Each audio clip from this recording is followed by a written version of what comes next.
नमस्कार मंडळी, मी जागृती. असं म्हणतात की लग्न झाल्यावरती नवरीच्या चेहऱ्यावर ग्लो असतो. 1 मिनिट, आई ग बापरे, माझ्या चेहऱ्यावर ग्लो नाही, मी आंटी दिसत होते. नवऱ्याने फरमाईश ठेवली की आज काय बनवणार मध्ये जागृती, आज तू बनव डाळ चिखोल्या. आईतलं अर्ध पाणी हवेत आणि अर्ध पाणी गॅसवर करत मी कशी बशी डाळ शिजवली. डाळ शिजवल्यानंतर जिरं, मोहरी, मिरची आणि लसूण आणि एक्स्ट्रा ऍडव्हान्स म्हणून तेलामध्येच कोथिंबीर टाकणारी मी मस्तपैकी फोडणी दिली आणि असा लुदुलुदू करणारा टमॅटो.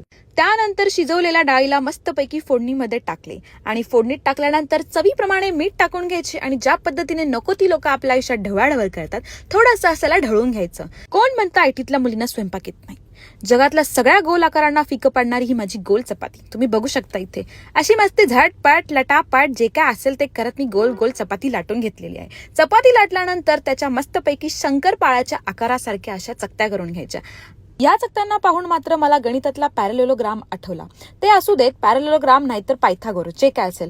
चकत्यांना मस्तपैकी आपल्या फोडणीच्या वरणात टाकायचं आणि मस्तपैकी छान त्याला 1-2 उकळी येऊ द्यायची. ते झाल्यानंतर मस्तपैकी अशी वरतून कोथिंबीर, जे की सगळ्यात इम्पॉर्टंट आहे. आणि तुम्हाला हा व्लॉग कसा वाटला कमेंटमध्ये नक्की कळवा. Bye bye.